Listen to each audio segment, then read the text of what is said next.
David, please. Thanks, Amelia. Thanks very much, and thanks everyone for coming along. This talk it came out of a conversation with Wei a while ago, where she was commenting that a number of people in the department have been doing my online course on benefit cost analysis, and I said, and that it seemed to be going well, and I thought, oh, maybe I should come over and give a presentation and raise awareness of the course, and raise awareness of the issues around benefit cost analysis. And so that's sort of the origin of it. I'm aware that we've got a range of backgrounds in the room. You've got some people who are currently doing the course, some people who've previously done the course, and some people who know absolutely nothing about benefit cost analysis, probably. So the ones who've done the course will probably be fairly bored at the beginning parts, because I'm catering for the people who are coming with without the background they have. And I see a few purposes in the talk. One is to not just to raise awareness of benefit cost analysis as a technique, but to help sort of share some principles, some learning, some lessons that have come out of 60 years of development of this as a technique that are very broadly relevant. And they're relevant to benefit cost analysis, but they're relevant in other situations as well, in decision making generally, or in evaluation. So I'm sure you'll see some of the things I'll talk about, and you'll say, oh, now I can see how that applies outside the scope of benefit cost analysis. Perhaps particularly when I get to some of the traps that you can fall into later on, things that can go wrong when you're doing an economic analysis or trying to make a decision, some of those might be quite broadly relevant, I think. Okay, so as I say, I'm going to start very gently and build up. So the initial start part is just, well, what the hell is this thing? And then we'll start digging into the weeds a bit and looking at some interesting aspects of it. So what is benefit cost analysis? Well, it's probably the most widely used economic tool that there is. And it's used to assess initiatives of some sort. That could be a project, it could be a policy, it could be a regulation. It could be something that is in the future, a project that doesn't yet exist and you're trying to decide whether to do it or not. Or it could be a project that's in the past that you've finished and you're trying to evaluate, well, was that a good thing? What can we learn from it to inform our future decision making? It's extremely flexible. It's used for all sorts of different types of projects, health and infrastructure and agriculture, environment and transport. And it's extremely widely used in government and in the private sector in various forms. And essentially, it's extremely simple. The essential question is, for this project that we're looking at, do the overall benefits exceed the overall costs? Right? So that sounds really simple when you say it quickly, but once you start to dig in, there's quite a few challenges that emerge in trying to answer that apparently simple question, and I'll grapple with a few of them today. So one of the things that you soon discover when you're doing a benefit cost analysis, particularly in an agricultural or a natural resource or environmental sort of a situation, is that it needs a lot of information, and information of many different types. And in a way, that's one of its strengths, right? It's a way of stitching together in all the different types of information that are relevant to the decision. So the social information, financial information, agricultural production or ecological information, maybe policy information, behaviour, risks. Right? It's an attempt to create a framework where you can bring all those things together, make them talk to each other, and say something sensible out the other side. In that way, the fact that it requires a lot of information, I'll turn it around and say that's a strength. And that obviously that information needs to be collected, collated, processed systematically and logically to achieve what we're trying to achieve. It's obviously about supporting decisions, and its advantages for that are various. I've already used the word systematic. It's a systematic approach. Another advantage of it, if you do it well, it's transparent. It makes clear all of the information, all of the assumptions you've made, all the data you've collected that sit behind the analysis that are informing your decision making. And it's evidence-based to the extent that that's possible. And because the information demands are so wide, you sometimes have good quality information, other times you just don't. You just don't know, and you're relying on expert advice or judgments. So it's as evidence-based as you can make it. And it's about, as I say at the top, it's about supporting decisions. It's not about actually sort of prescribing decisions. It's not trying to take over the decision process. It's trying to make the decision process better informed and more powerful. And it may or may not be that a decision maker will just take a benefit cost analysis result and run with it, because there's other things that might come into consideration, such as who's going to pay for this? Is there anyone willing to pay for it? That's one thing. Or is BCA is a way of deciding whether a project generates benefits that exceed costs, but it doesn't. But it can also keep track of who the winners and losers are, but it doesn't tell you whether that's a fair outcome, right? So there could be judgments required about the fairness of the decision that you could make that aren't built in BCA. I've already hinted at some of this. So it's BCA is used before project implementation, which we call an ex-ante assessment. So it indicates whether the project is worth doing. Or after a project's finished and it's run its course and the benefits have been generated, you could do an ex-post evaluation to sort of learn what you can from that. Often it's done actually in between. Like you might do a benefit cost analysis when an initial phase of a project is finished, but not all the benefits have been generated. So some of the analysis will be well informed. There's actual data to look at. You know what it costs because you've spent the money, and you know what some of the benefits have been.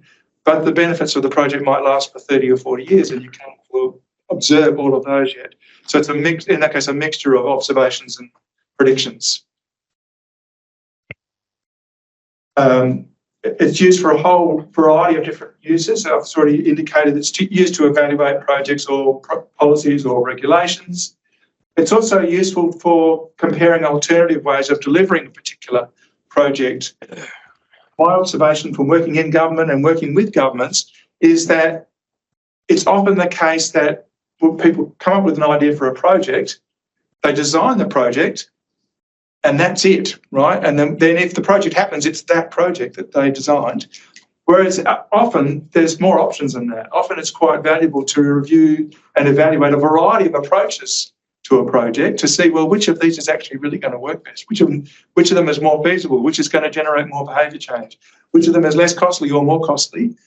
Which of them, what scale is appropriate to do this at, right? So comparing those sorts of variables within sort of shoulder-to-shoulder benefit cost analyses is a good way of making that sort of comparison. And I've already said that one. Okay, so like any form of decision support tool, benefit cost analysis has limitations, and it's probably got more than I've listed here. But just to sort of flag some of the limitations, to be included within the calculations of a benefit cost analysis, the benefits and costs need to be expressed in monetary terms, and that's not always an easy thing to do.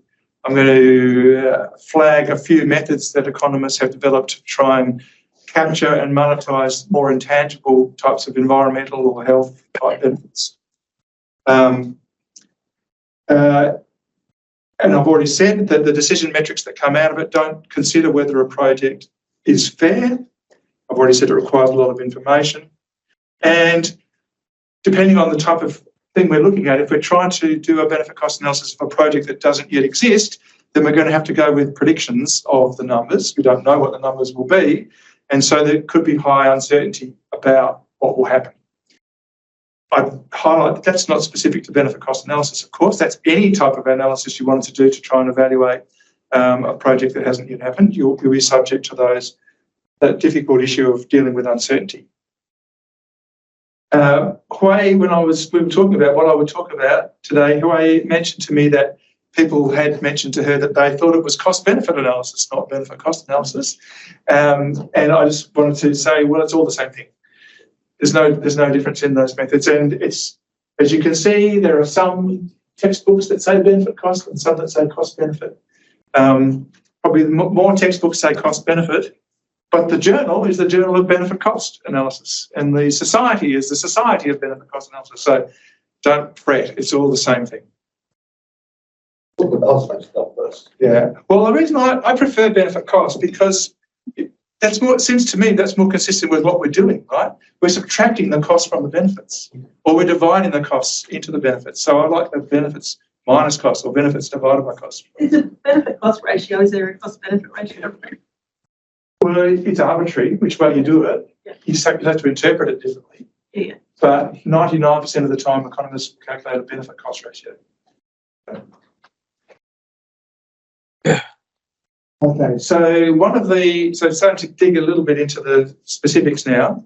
One of the challenges in evaluating a project, not just in BCA, is what are we comparing with what? What's our baseline for evaluating the project? So just to sort of get your mind in the right sort of place, let's imagine we're evaluating a potential project.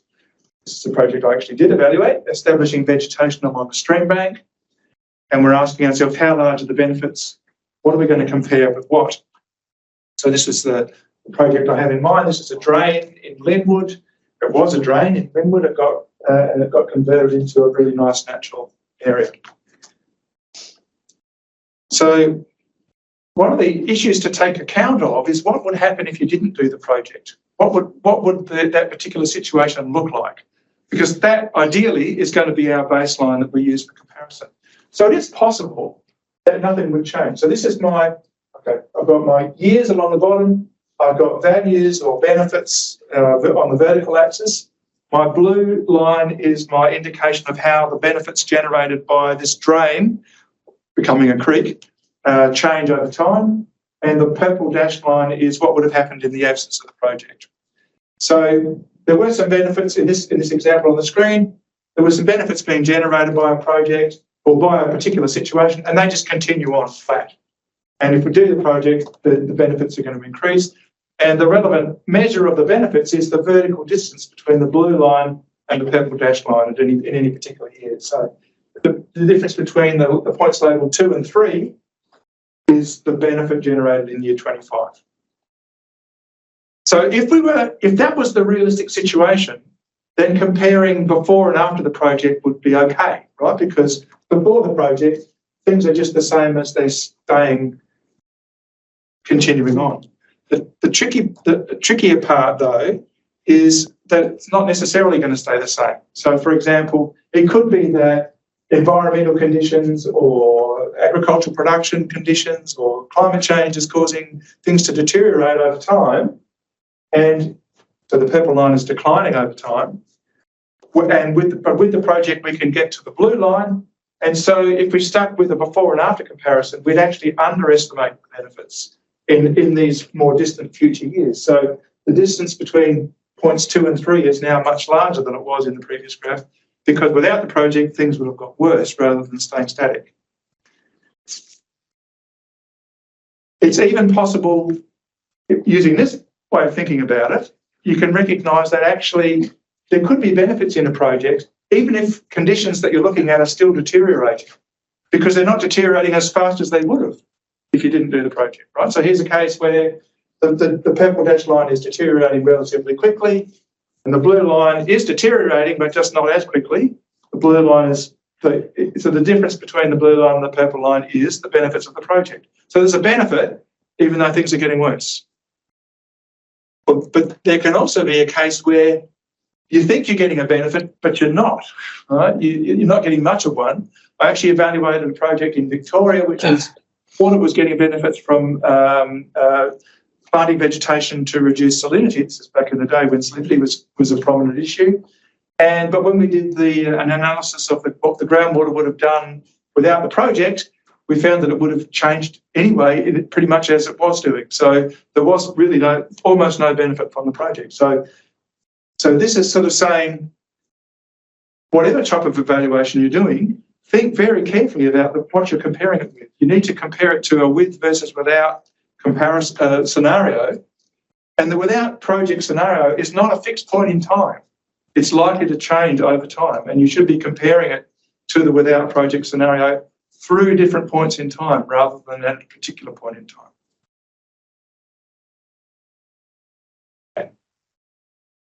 So next issue is about time lag. So there was sort of some time built into that already. You could sort of see that the benefits were changing through time as time passed, as those two curves diverged to a greater or lesser extent. So this red line is meant to represent the difference between the with and without project line. So this red line is the benefit, which is the difference. And it's highlighting that benefits in most projects don't occur immediately. There's a time lag to some degree. So in this particular example, I've got almost no benefits for a while and then rapidly increasing benefits and then levelling off, which is actually a pretty common pattern that we observe. But you can see there's quite a long lag there, right? It's at least 10 to 15 years before benefits start to increase significantly, and that's not at all unusual because there are a whole host of factors that might cause these benefits to be delayed. I've got 4 listed here. I'm calling them implementation lag, so just the time you take just to get the project on the ground. It doesn't happen in a week.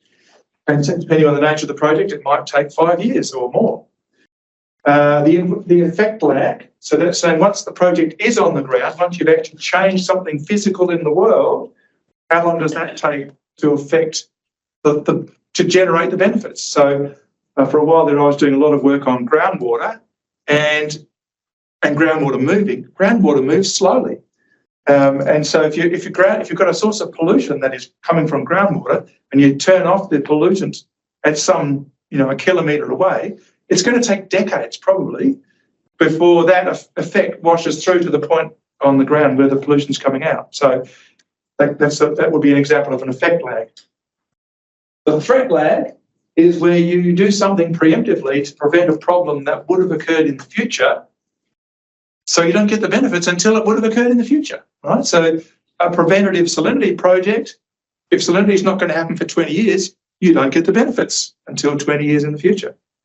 And then adoption lag. I do a lot of work on adoption of innovations in agriculture, and so it takes time. People don't, when you tell them to change or suggest they should change or give them an opportunity to change, they don't change immediately. Some of them might change quickly, but some of them are going to hang around doing what they do for quite a long time, and some of them will never change. And so that time lag can be anything from 2 or 3 years to 30 to 40 years. Could be the adoption lag, depending on the particular practice that we're trying to get people to change to, or hoping that they will change to. So you might say, well, okay, that's all very well. There's long time lags, but why do we care? Why does that matter?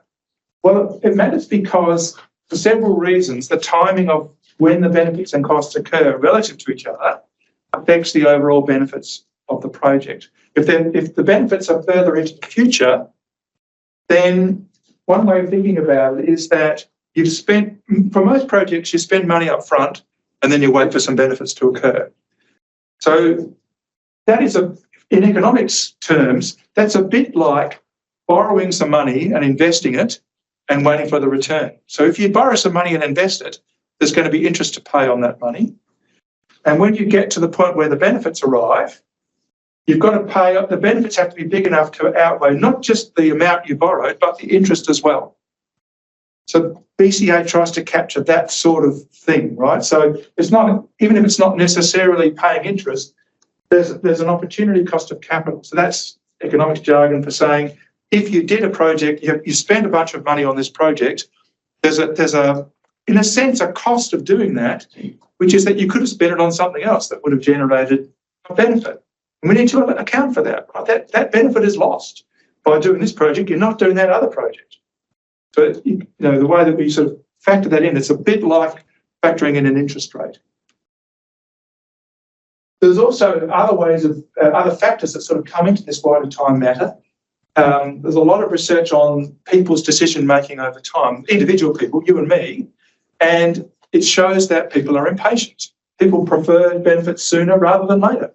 And so if we're trying to evaluate a project and say, how good is this for society as a whole, you want to factor that in. People would be better off if they get things sooner rather than later. Risk is another one. If the benefits are long delayed, you do a project now and the benefits don't happen for 40 years, depending on the nature of the project, it may be that something bad could happen in the world or to your project, which means that it's lost. The benefits just disappear.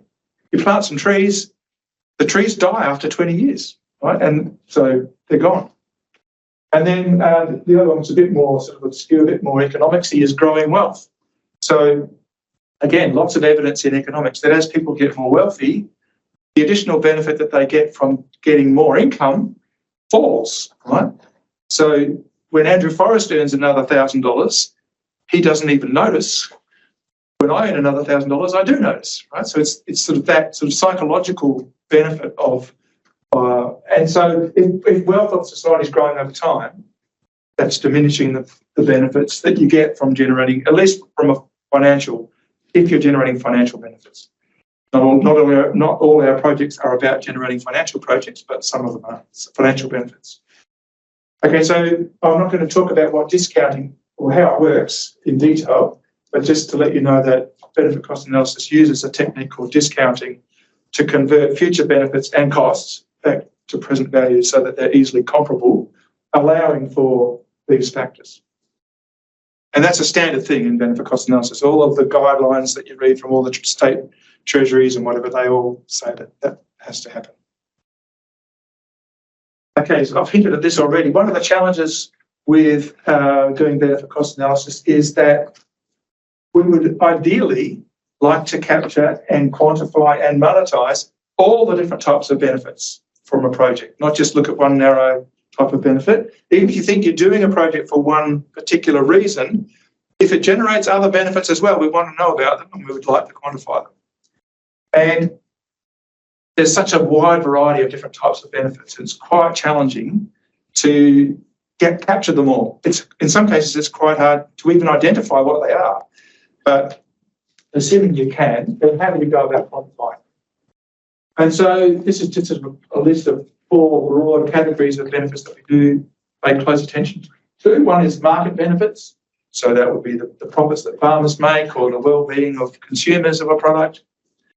Then the more tricky ones, non-market benefits. So I've split those into 2 categories. There's use benefits. So these are benefits from things you don't have to buy, but you do use them. You directly engage with them, and your engagement with them is what generates the benefits. So that could be something like recreation in a natural area. Or non-use benefits. So this is, again, you don't have to buy them, but you don't even have to interact with them to get the benefit. So this could be something like the fact that I care about a threatened species not going extinct. So a project that helps to protect that threatened species generates a sort of a psychological benefit in me because I know that species didn't go extinct. So we're really getting to quite intangible ones now, right? So that's sort of the extreme end of the intangible spectrum. A couple more tangible things. Avoided costs. Some projects are about delaying or reducing a future cost for infrastructure, say, like delaying the need for a new desal plant. We did a BCA in New South Wales looking at works in an agricultural catchment to reduce runoff to remove livestock so that the water quality was improved in the stream, which ended up in a water treatment plant. And by cleaning up the catchment, they could delay the replacement of the water or the upgrading of the water treatment plant. That's that one.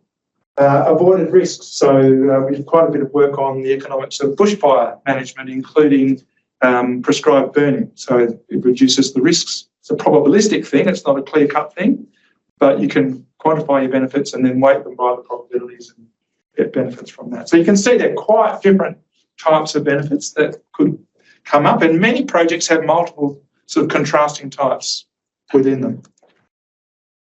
Just to give you a very superficial flavour of 3 of the techniques that economists have developed to try and monetize the intangible benefits. There's a set of techniques that are based around surveys of the public. One of those techniques is called choice experiments, which asks people about the trade-offs that they're prepared to make between different possible outcomes. I've got an example on the screen looking at different environmental outcomes related to water in New South Wales. And so there's things around a cost, recreational use of the river, healthy vegetation and wetlands, native fish and water birds and other fauna. And the people are presented with a series of questions. Which of these options would you prefer? And from surveying a large number of people and getting their responses to a series of questions like this, you can statistically tease out the trade-offs that people are prepared to make between any one of these values and the cost, but also between the different values. You can get a sense of, how many native fish are people prepared to trade off to get more water birds. Right? So it's quite a flexible tool in that respect. That's one approach. Another one is taking advantage of the fact that for some goods that we buy, they are in some way connected to the environment. And the most common example is when we buy a house, if you live in a really beautiful place with vegetation and lakes all around you, that's worth something, right? So in a sense, that's telling you something about how much that aspect of the environment, the amenity value and the view, is worth to the people who are buying those houses.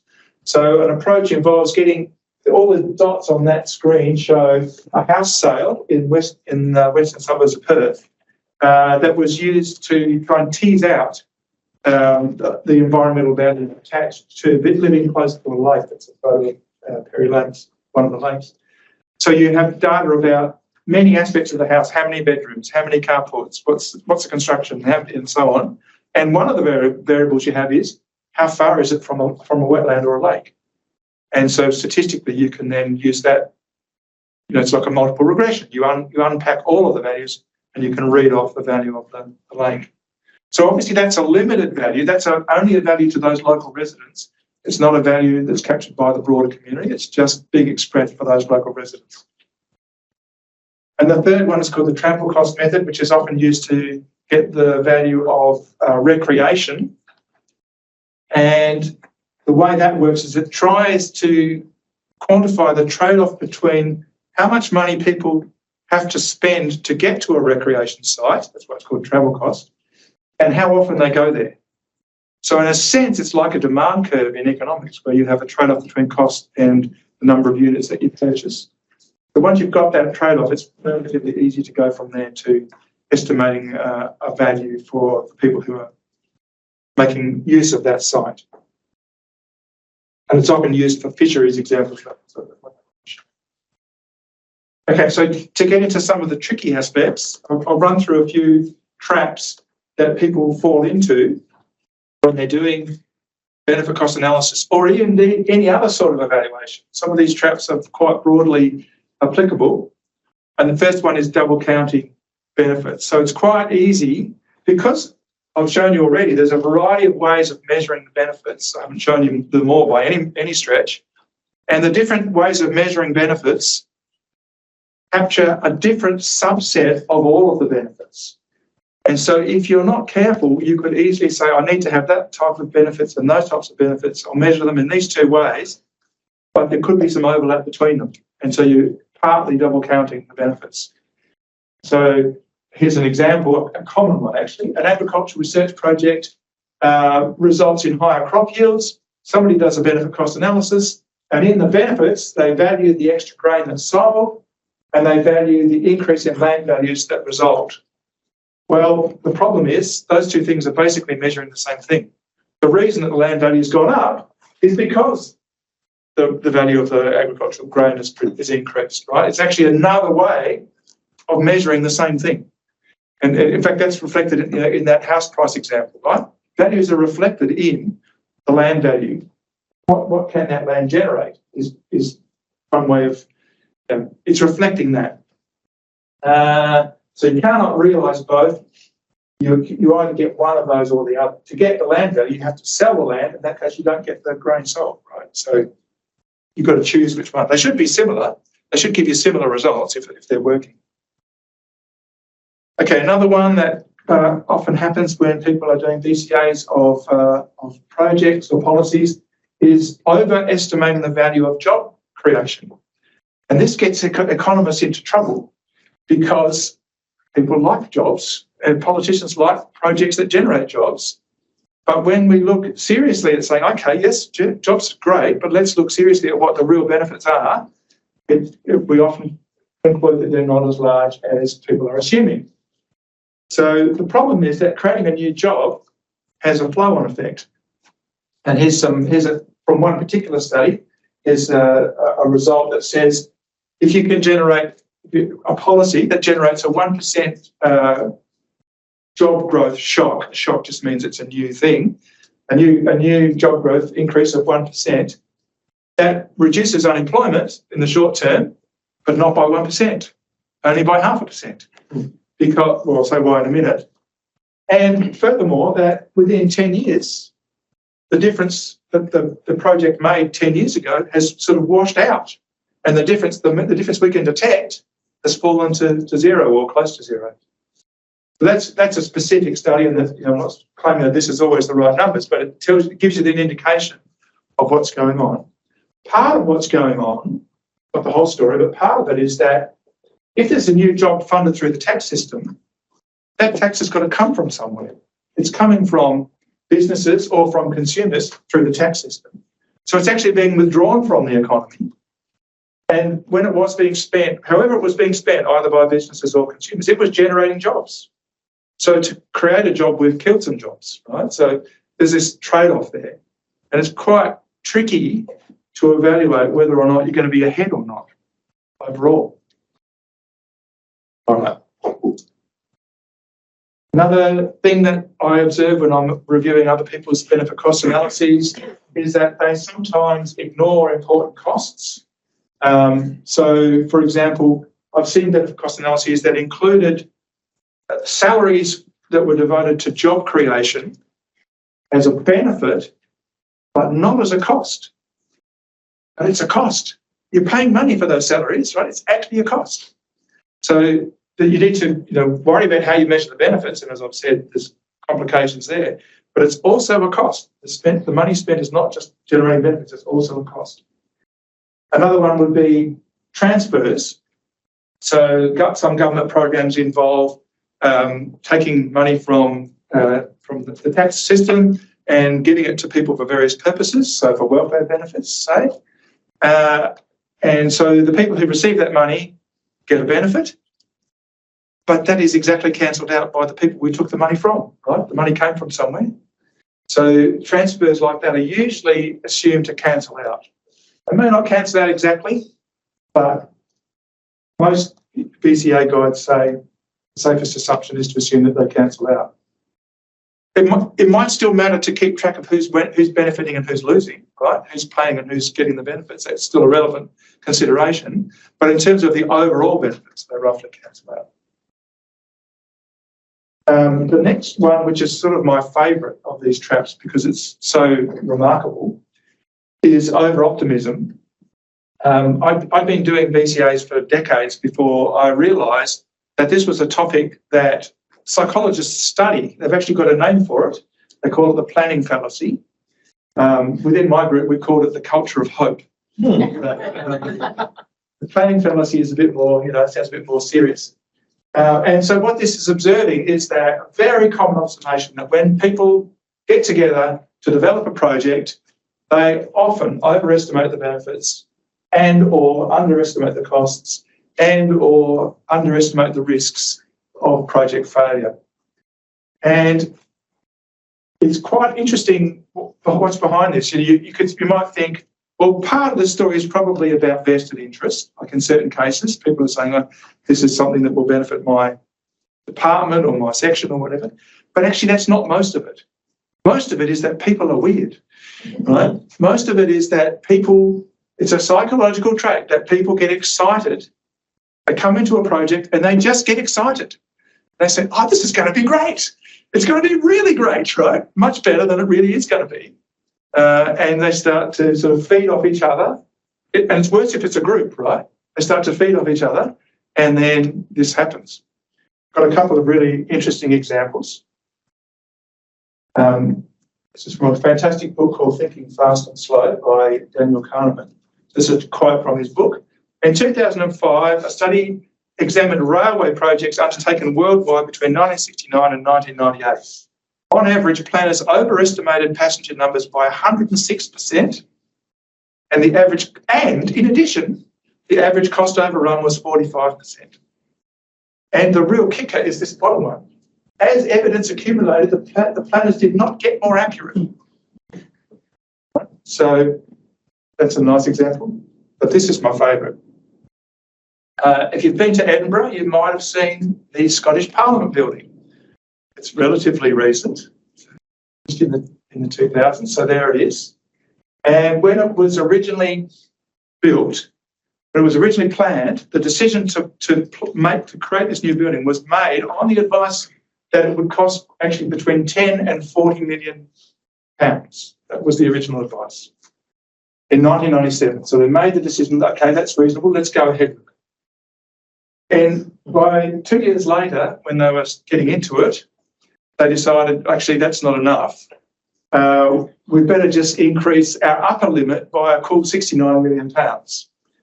So up to 109 million. The next year, they made it was getting out of hand. So they advised, they made a new decision. We're going to impose a cap. We're not going to allow the cost of this building to go above 109 million pounds. That's our bottom line. The next year, they decided their final cost would be 241 million pounds. In 2002, it rose to 295, 376. The actual final cost was 431 million. Tenfold difference, more 11 almost. So someone wasn't really paying attention to the details or thinking seriously about what could go wrong, what are the risks here, what are the realistic costs. So there's nothing about benefits here, it's just costs and risks. But, you know, it's a pretty extraordinary example. And it's not quite as extreme as this, but there's a similar story about the Australian Parliament building, actually. It cost way more than in the one in Canberra than originally expected. Okay, I've got a couple of other complexities to touch on. One is around human behaviour, and I've sort of touched on this a bit already. So, and the reality here, we do projects, often the projects that we do or the policies we try and design are intended to change human behaviour. Not always, but that's a common thing we're trying to do. And my observation is that we're often quite optimistic, unrealistically optimistic about how much behaviour change will actually occur. And how quickly it will occur. So this is a graph of increase in adoption of no-till in Western Australia in 5 different parts of the wheat belt, starting in 1974, finishing in 2008, and it goes up to about 90%. So very successful technology. Right? We got to 90% or more adoption of no-till, so it's a really positive thing. The striking thing about that graph is how long it took. Like it took 30 years. I see lots of BCAs that assume behaviour change will occur in 3 years, right? And it's very rarely realistic. It does happen in certain cases, but it's usually a decades thing, not a years thing. A wheat variety would take. A wheat variety is the perfect example, right? It's very simple. It's just replacing something that's almost the same. It just yields a bit more. In fact, in 3 years, you might even get peak adoption and starting to dip, right? Because they go through them. When a new one comes out, they replace the old one. Often. If you're interested in this is a bit of an ad. If you're interested in the issue of adoption of new practices in agriculture, I'm part of a team that developed a tool called Adopt, which is about predicting the level of adoption. So it pulls together all of the research that we could find on adoption internationally. It's calibrated to Australian data for commercial agriculture, and it's free. So adopt.cyro.au. There's a free version. There's a subscription version as well, which provides more information, but you can learn a lot from just the free version. It's available there. Does it do time to adoption as well as maximum? Yes, it does. That's the two things it does. The two things it does do. It only does two things? Those two. Okay, another complexity is about project risk. So what's one of the things I sort of suggested we often don't pay enough attention to when we're planning. And so when in thinking about a project and planning for a project, particularly looking ahead, we need to be aware of project risks. And so it could be things like technical risks, you do the project, but it just doesn't work, just for technical, physical reasons. There could be socio-political risks. I was once involved in a project in another Australian state where the project was coming along nicely and it got killed by the local National Party member who didn't like it for some reason. So socio-political risk. Financial risk. A lot of projects need ongoing support, financial support for maintenance or upgrades. And if that's not going to happen, the benefits of the project will peter out. And then managerial risk. Is the project going to be looked after and implemented well? So any or all of those risks might apply to a particular project, and we need to account for those when evaluating the project. Okay, I'm almost finished. I'm not going to talk about these things. This is just a list of other factors that I haven't talked about, right, that also are relevant. Cost, decision criteria to use, unintended consequences, the cost of taxing people, distributional effects, uncertainty, sensitivity analysis, reporting effectively, and creating a reliable spreadsheet. So there's a whole lot of other things as well. Hopefully I've given you a sense of some of the things I think are more interesting and probably more important. Just almost finished. Just want to touch on this. That's the role of BCA in decision making.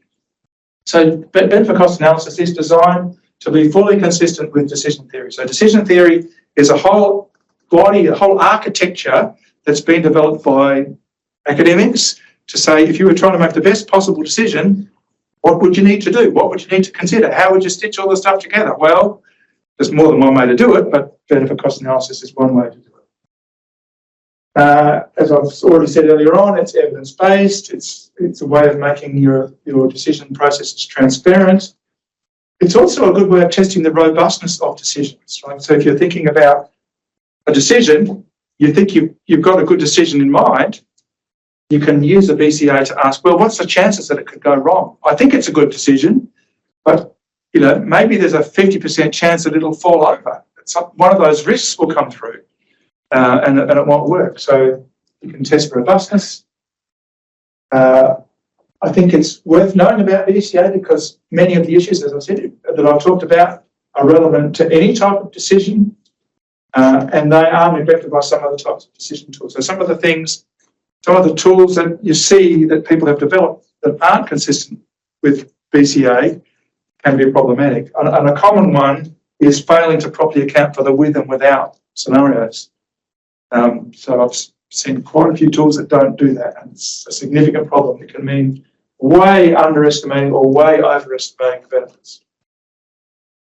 Okay, learning about BCA gives you an opportunity to skill up as a decision maker because it's really about decisions. It's giving you a lot of insights into the things that ought to be brought into decisions and the process of integrating them to make a decision.